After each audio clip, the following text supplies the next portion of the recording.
How's it going, everybody? My name is John Bianchi. I'm the Airbnb data guy, and I've tried to make this video about 8 times now. Um, but I'm trying to teach you a process that is going to allow you to make more money by just pricing your home properly, and a strategy and a way to actually be able to do that. Proof to this is that I've been able to take many listings and increase their nightly rate, but one specifically went from $800 a night on the weekends to $1,200 to $1,500 a night. And then no, I wasn't just going into peak season. It was just simply following this strategy and the logic behind it. Okay, the logic behind it is that you need to price your home to be competitive with the listings that you're going up against. When a guest is going to book their property, they're coming down with like three options that they're going to potentially book. And if you're one of those options, you want to make sure that you're priced properly with those options. Okay, and it should match up with you. So, as an example, here's a bachelorette home in Scottsdale. Here's another one, and here's another one, right? All three of these homes should roughly be priced around the exact same amount because they are the same size and then the same general location.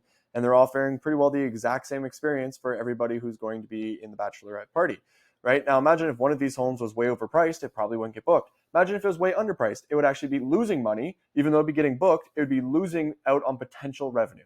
And so what I'm going to teach you is how to use RankFreeze to actually make sure that you're pricing your home properly. Now, RankFreeze, I'm not going to give you a tutorial on it. You can go and look up other tutorials.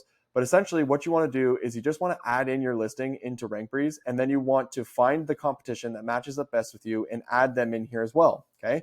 Then what you're going to do is you're going to go and look at just the weekend, and you're going to see what your competition is priced at. Once you see what they're priced at, you're going to then be able to accurately price your listing, okay? And then you're going to do the exact same thing for Sunday, Monday, Tuesday, Wednesday, Thursday for the weekdays. And you're going to figure out what your competition is priced at. You're going to figure out where you want to price yourself within that range.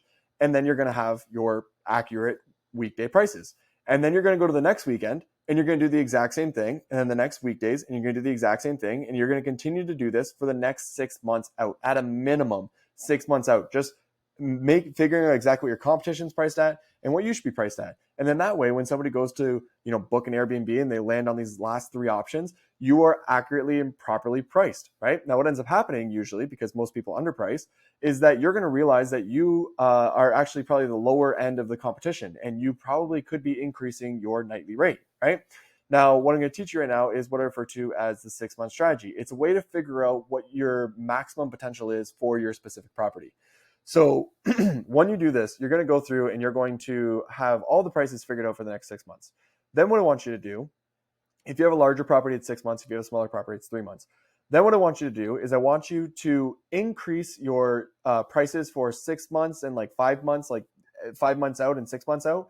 Increase it higher than you feel comfortable. Put it higher than you think it should actually be, to put to a point that you're like, no one's ever going to book it at that amount, right? So let's say you put it like $2,000 a night. You're like, nobody's booking it out for that amount. That's fine. We just want to see if anyone will actually book it for $2,000 a night, okay? And sometimes it happens, but usually it doesn't, because you put it up like way too high. And so you let it sit for like a week or two. And then what you do is you lower it by like $100. So now you're at 19.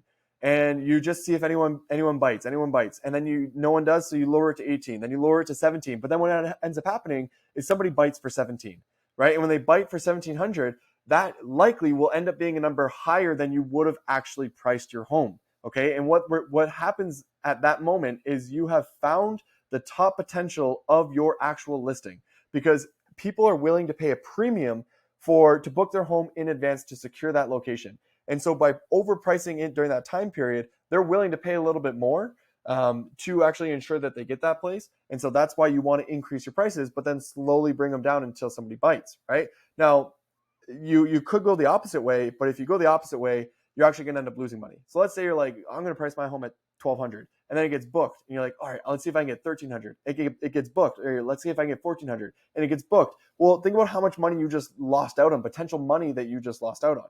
So by following this 6-month strategy of overpricing and trying to find the top of the market, it allows you to gradually figure out what people are willing to pay, but then bring it down back to reality of what, the majority of people are going to end up paying, which is going to be, roughly around what your competition is probably already priced at. So if you just follow this logical strategy, if you come in here, use RankFreeze, see where your competition's priced at, then change your prices to match up with that, then increase your nightly rate by an uncomfortable amount 6 months in advance, and then just gradually bring it back down, you're going to be able to increase the revenue from your Airbnb listing overnight without any investment, without adding a single thing to your property other than just understanding what you should actually be priced at, right? This is like just one strategy that you can actually apply. But the main thing I want to get across here is this tool here and being able to actually see your competition's pricing. Now, I'm not an affiliate with RankFreeze. I got nothing to do with them, but this is the best tool out there when it comes to actually pricing. Sorry, seeing your pricing. Price Labs is the best pricing tool. But I just want you guys to understand that this exists, okay? And I've made this video so many times that this one's probably a little bit not as detailed as some of the other ones, but I think I got the message across that I wanted to get across. And just want you guys to know that, I love making these videos. And if you go to my YouTube channel, I've got 3 different free courses on Airbnb data that are extremely detailed that you can go through that help you find extremely profitable Airbnbs in any market. You can go through it. It's all completely free. Like I said, 3 different courses. And I do offer these reports as well. And these reports, what they are is all the data for a specific market and allows you to find the most profitable location within that specific market. So on the left-hand side, what you have are all the different zip codes in Nashville. Up top, we have the different bedroom counts. So studio, 1 bedroom, 2 bedroom. And then where those two connect is the average annual revenue for an Airbnb in that area. So 1 bedroom within that zip code makes about $46,000 a year, whereas a 4 bedroom makes $129,000 a year. Then you can actually double click that $129,000 number. And what's going to happen, it's going to pop open. Let me just move this real quick. It's going to pop open this little guy down here.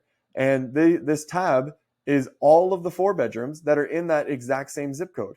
And what you end up figuring out is you can see here that some homes are making $200,000 a year. And then you also find out that some homes are making $100,000 a year. And they're both 4 bedrooms in the exact same zip code. And so the thing that I teach on YouTube is how to understand why one home would make 200,000 and the other one would make 100,000 and everything in between. And then when you go out and actually get one of those listings, you know exactly how much your property is going to make before you ever sign the lease or purchase the home. And so that's kind of like the main thing that I do. But I just want you guys to understand that this pricing strategy can also, once again, increase your revenue by quite a bit. So if you enjoyed that, if you enjoy what I do, please like, subscribe, share, do all those different things. I really do appreciate it. Let's get this free content out to as many people as possible. Love you guys.